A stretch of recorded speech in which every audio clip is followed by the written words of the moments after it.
New York City bir zamanlar Hollanda'nın kontrolü altındaydı. 1625 yılında Hollandalı bir iş adamının Manhattan adasına ulaştığı ve yerli halktan $24 karşılığında adayı satın aldığına yönelik bir efsane var. Bu anlaşmanın ardından adaya New Amsterdam adı verildi. Yeni Amsterdam 17. yüzyılda Kuzey Amerika'nın doğu kıyısında yer alan ve bugünkü New York City'nin bölgesini kapsayan Hollanda'nın sömürge topraklarıydı. Şehir, Hollandalıların Kuzey Amerika'daki ekonomik ve politik çıkarlarını ilerletmek amacıyla kurulmuştur. Hollanda'nın ne kadar büyük bir güce sahip olduğunu anlamak için New York'un bugünkü dünya ekonomisindeki payına bakalım. New York eyalet değil bir ülke olsaydı, dünyanın en büyük ekonomisi listesinde ilk 15'in içinde yer alacaktı. 17. yüzyılın başında Avrupa'nın büyük güçleri Kuzey Amerika kıtasına ilgi göstermeye başladı. Bu rekabet Henry Hudson'u 1609 yılında New York körfezine getirdi. Hudson, Hollanda Doğu Hindistan şirketi adına seyahat ediyordu ve Hollanda için ekonomik fırsatlar arıyordu.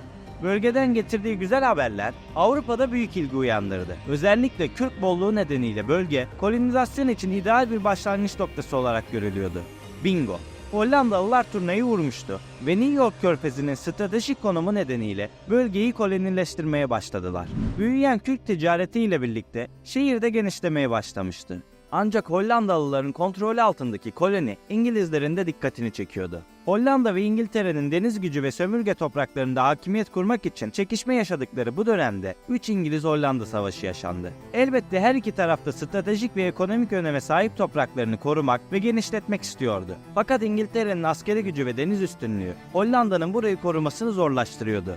Bu yüzden İngilizler şehri kolayca bombaladılar. İşte tam bu noktada Hollanda sıra dışı bir hamle yaparak 1667 yılında yaşanan 2. İngiliz-Hollanda Savaşı'nın sonunda Breda Anlaşması'nda bazı kararlar aldı. Bu anlaşma her iki ülkenin de sömürge topraklarını değiştirmelerine sebep oldu. Hollandalılar kolonilerini herhangi bir maddi tazminat istemeden satmaya hazırdı. İngiltere, Hollanda'nın Kuzey Amerika'daki önemli yerleşim yeri olan New Amsterdam'ı resmi olarak ele geçirirken buna karşılık Güney Amerika'daki Surinam'ı ve diğer küçük topraklardan bazılarını Hollanda'ya devretti. Peki Hollanda neden New Amsterdam'ı bırakıp Surinam'ı tercih etti? Aslında o dönem için Surinam, Hollanda için büyük bir fırsattı. Çünkü bu bölge tarım açısından zengin ve Brezilya videomda anlattığım gibi şeker kamışı üretimi için elverişli topraklara sahipti. O dönemde şeker büyük talep gören yüksek değerlere sahip bir üründü ve bu yüzden Hollanda karlı bir ekonomi kurmayı hedefliyordu. Günümüzde Surinam ve New York karşılaştırıldığında arada uçurumdan öte bir fark var. Bu durum oldukça tuhaf gibi görünse de elbette devletlerin çıkarlarını dönemi yorumlayarak anlamak gerekiyor. Hollandalılar New Amsterdam'ı elde tutmanın ne kadar önemli olacağını tahmin edemedi. Sonuç olarak Breda Anlaşması sayesinde hem İngiltere hem de Hollanda stratejik ve ekonomik çıkarlarını gözeterek sömürge topraklarını değiştirdiler ve karlı taraf İngiltere oldu.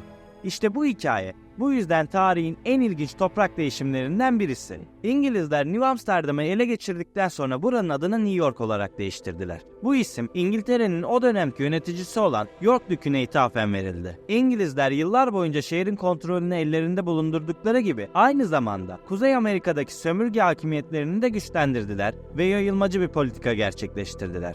Fakat 1775 ve 1783 yıllarına gelindiğinde insanlar Amerikan devrimine şahit oluyordu. 1783'te Amerikan devriminin sona ermesi ve İngilizlerin Amerika'daki sömürge topraklarından çekilmesiyle şehir bağımsız Amerika Birleşik Devletleri'nin parçası oldu ve 1780'li yıllarda kısa süreliğine de olsa ABD'nin başkenti olarak hizmet verdi.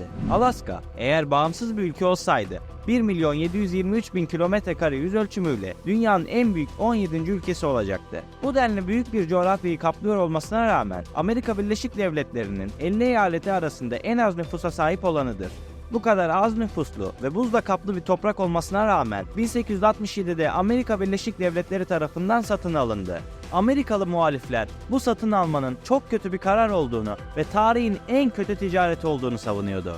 Fakat tüm bu eleştiriler bölgede bulunan altın, çinko, doğalgaz, kömür, değerli taşlar ve gümüş gibi önemli rezervlerin keşfedildiği sonraki yüzyılda sona ermişti.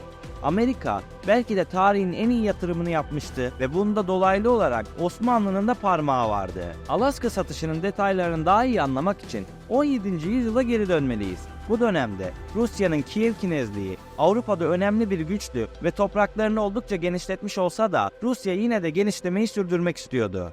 Ancak Ruslar Polonyalılar, İsveçliler ve Osmanlılar dahil olmak üzere birçok ülke ile çatışmalar yaşıyordu. Ve kuzeyde yalnızca deniz olduğu için geriye kalan tek yer Sibiryalı Moğollar tarafından kontrol eden doğuydu. 17. yüzyılın ortalarında Sibirya'da yıllarca süren direnişler son buldu. Bu yüzden Ruslar buradan ilerlemeye devam etti ve 1639'da Büyük Okyanus'a ulaştı.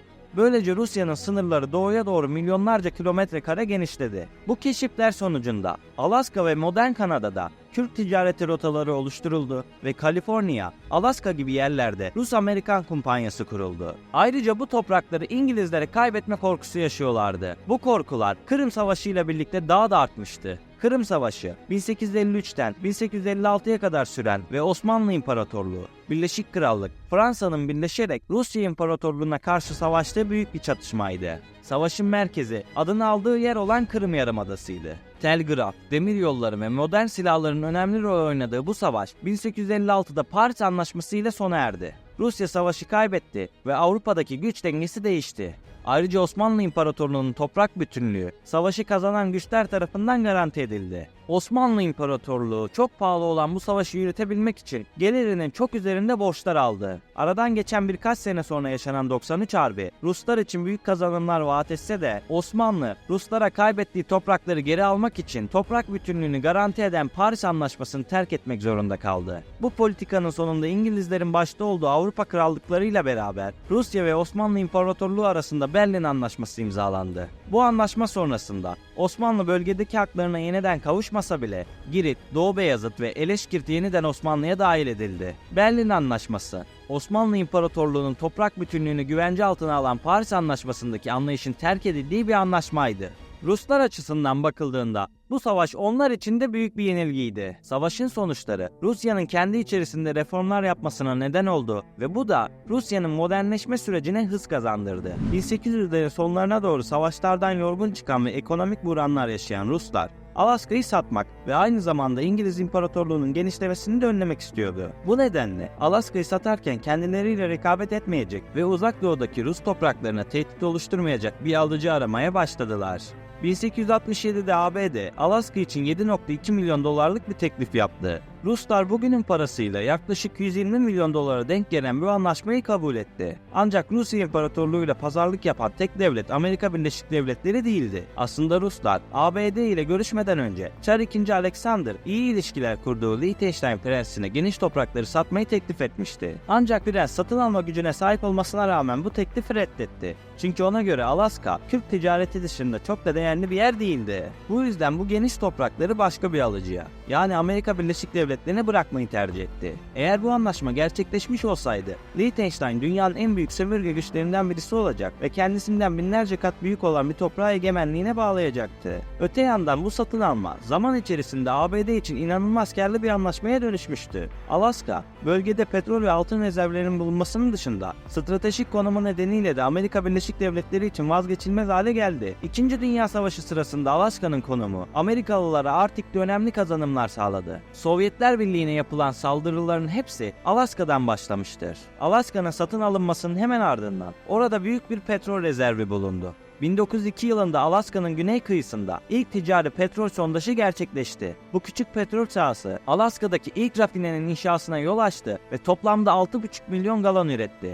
Alaska 1959'da bir eyalet haline geldiğinde bölge daha detaylı araştırıldı ve bu sefer de gaz sahaları keşfedildi. Günümüzde Amerika Birleşik Devletleri petrol ihtiyacının %20'sini doğrudan Alaska'dan karşılıyor. Tamam, şimdi işleri biraz daha karıştıralım.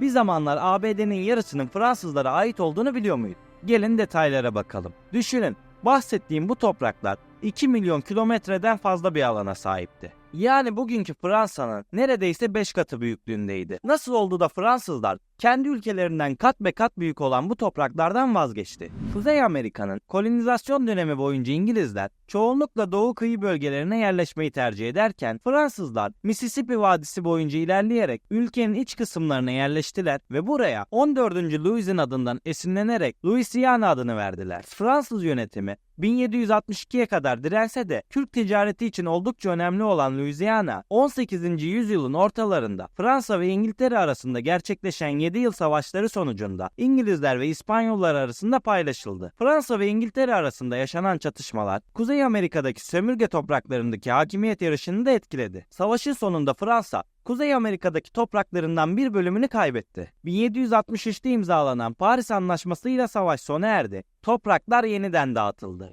Bu anlaşmanın sonunda Fransa'nın Kuzey Amerika'daki topraklarının büyük bölümünde değişiklikler oldu.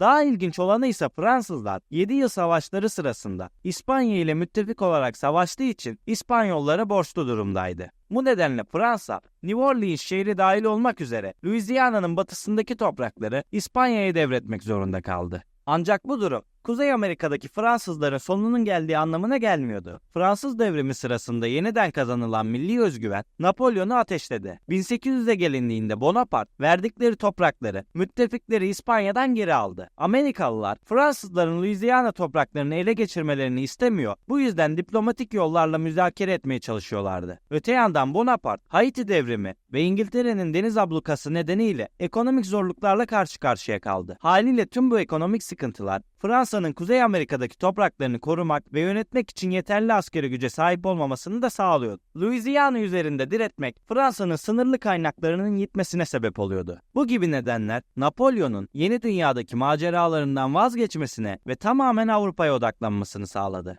Bu yüzden buradaki toprakları elden çıkarmak mantıklıydı. ABD Louisiana'yı satın alma konusunda ilgiliydi. Çünkü bu topraklar ülkenin batıya doğru genişlemesi ve ekonomik gücün artması açısından büyük bir fırsat sunuyordu. Ayrıca Mississippi Nehri ve New Orleans limanı Amerikan ticareti için stratejik öneme sahipti ve bu bölgelerin kontrolü Amerika'nın güney ve batı bölgelerini ekonomik olarak kalkındırabilirdi. 1803'te ABD Başkanı Thomas Jefferson, Louisiana'yı satın almak için Fransız hükümetiyle müzakerelere başladı. Bu devasa topraklar hektarının bir sente denk düştüğü kötü bir anlaşma ile 15 milyon dolara satıldı. Günümüzde Louisiana eskisi kadar devasa topraklara sahip olmayan bir yerleşim yeri olsa da Amerika Birleşik Devletleri için önemli bir bölge. Burada doğalgaz ve petrol gibi enerji kaynakları var. Meksika, Amerika kıtasının en büyük devletlerinden birisi. Ancak yakın geçmişte toprakları çok daha büyüktü. Sahip olduğu bu topraklar arasında Kaliforniya, Teksas ve Arizona gibi önemli eyaletler de bulunuyordu. Ancak ABD, Louisiana'yı Fransızlardan satın alarak zaten Meksika'ya komşu olmuştu ve Meksika, Amerika Birleşik Devletleri'nden gelen göçmenlere dur diyemiyordu. Bu yüzden akın akın gelen Amerikalıların Teksas'a yerleşmelerine izin verdiler. Fakat yerleşimciler ve Meksika hükümeti arasında kültürel farklılıklar mevcuttu. Öte yandan Teksas'a yerleşim ABD tarafından inatla teşvik ediliyordu. Adım adım tırmanan gerginliğin sonucunda Teksas'ta birçok çatışma yaşandı ve bu çatışmalar sonucunda Teksas, Meksika'dan ayrılarak bağımsız bir devlet oldu. Meksika hükümeti bu bağımsızlığı tanımasa da isyancıları yenmek için yeterince güce sahip değildi. Böylece Teksas, Meksika'dan ayrılarak yaklaşık 10 yıl boyunca bağımsız bir devlet olarak varlığını sürdürdü. Bu noktadan itibaren Meksika sürekli toprak kaybetmeye başladı. Öte yandan 1845 yılına gelindiğinde ise Teksas ABD tarafından ilhak edildi. İşte bu kıvılcım her iki ülke arasındaki gerilimi arttıran en son unsurdu. Bunların sonucunda hemen bir yıl sonra Meksika-Amerika Savaşı başladı. Savaşın sonunda Meksikalılar kendilerine kıyasla çok daha güçlü olan ABD'ye yenik düştü. Dolayısıyla önceleri Teksas ve Kaliforniya'yı 25 milyon dolara satın almak isteyen Amerika, 1848 yılında imzalanan Guadalupe Hidalgo Anlaşması ile Teksas'ın yanı sıra Kaliforniya, Utah, Arizona, Colorado, Yeni Meksika ve Wyoming'i bir kuruş dahi vermeden kendi topraklarına kattı. Peki bu konu hakkında sen ne düşünüyorsun? Yorumlarda fikirlerini belirtmeyi unutma. Ayrıca kanala abone olup videoyu beğenirsen sevinirim. Beni buraya kadar dinlediğin için teşekkür ederim. Bir sonraki videoda görüşmek üzere. Kendinize iyi bakın, sağlıkla ve barışta kalın.